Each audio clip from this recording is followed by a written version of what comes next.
गुलाब सिंह को उसके किए की सजा मिलेगी और आदित्य उसे हथकड़ी पहनाकर पुलिस स्टेशन ले जाएगा। और ये सब कुछ मुमकिन हो पाएगा सिर्फ और सिर्फ ईशा और सूरज के एक होने से। पर क्या गुलाब सिंह इतनी आसानी से हार मान लेगा या फिर से कोई वार करेगा सूरज से अपना बदला लेने के लिए?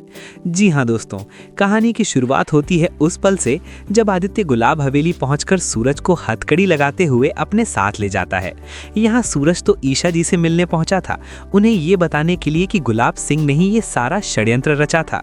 उन्होंने ही एक गुंडे को पैसे देकर कावेरी जी पर गोली चलवाई थी।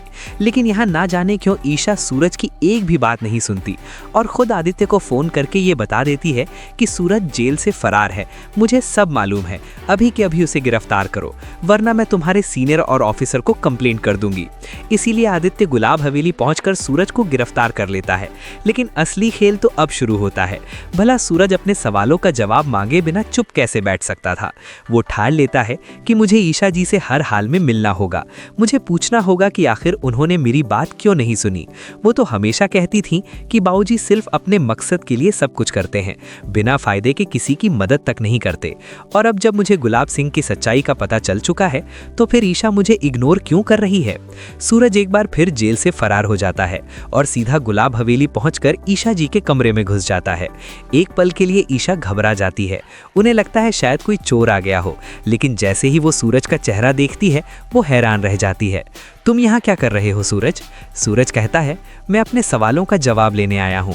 ईशा जी, आपने मुझे गिरफ्तार क्यों करवाया जब आपकी आंखों में साफ दिख रहा है कि आपको सच पता है? ईशा कुछ भी बताने से इनकार कर देती है, लेकिन सूरज भी पीछे हटने वालों में से नहीं था। वो कह देता है, अपने माथे से मिटा दो ये सिंदूर, तोड़ दो ये मंगलसूत्र मेरी आंखों के सामने, अभी के अभी। इसी मंगलसूत्र की बुनियाद पर हमारा पवित्र रिश्ता टिका हुआ है। ईशा तुरंत सूरज का हाथ पकड़ने जाती है अपना मंगलसूत्र टूटने से बचाने के लिए, लेकिन अचानक उन्हें याद आता है मेरा पति तो ब्रह्मचारी है।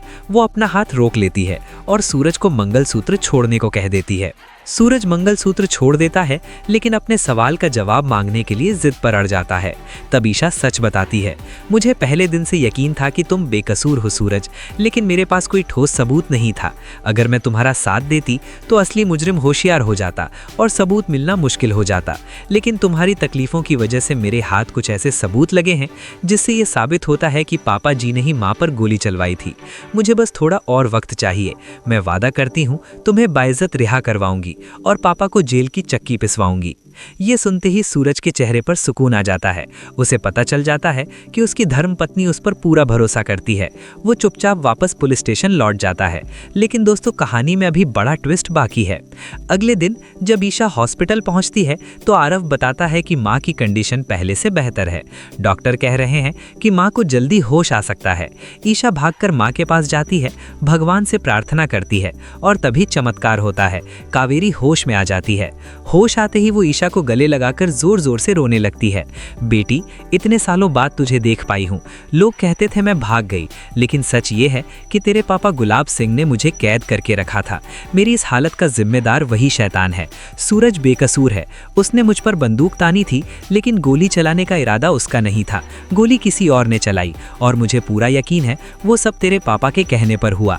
ये सुनते ही ईशा के हाथ लग जाता है सबसे बड़ा सबूत। वो तुरंत आदित्य को हॉस्पिटल बुलाती है। कावेरी अपना बयान रिकॉर्ड करवाती है, गुलाब सिंह के खिलाफ गवाही देती है। आदित्य सीधा गुलाब हवेली पहुंचता है, गुलाब सिंह को हथकड़ी पहना देता है। जो खुद को सबका भाग्य विधाता समझता था, आज उसके पैरों तले जमीन खिसक चुकी होती है। आदित्य उसे जेल की सलाखों के पीछे डाल देता है चक्की पीसने के लिए। और वहीं ईशा सूरज को पुलिस स्टेशन से रिहा करवा लेती है, क्योंकि अब साबित हो चुका है सूरज निर्दोष है। असली गुनहगार सिर्फ और सिर्फ गुलाब सिंह था। पर दोस्तों, अब सवाल ये है, क्या जेल की हवा खाने के बाद गुलाब सिंह सुधर जाएगा या वो जेल से बाहर आते ही फिर से सूरज के खिलाफ कोई नया षड्यंत्र रचेगा? और हाँ, अगर आप भी चाहते हो कि गुलाब सिंह को सख्त से सख्त सजा मिले तो कमेंट करो गुलाब सिंह को जेल होनी चाहिए। और जाने से पहले वीडियो को लाइक करो और चैनल को सब्सक्राइब करना बिल्कुल मत भूलना।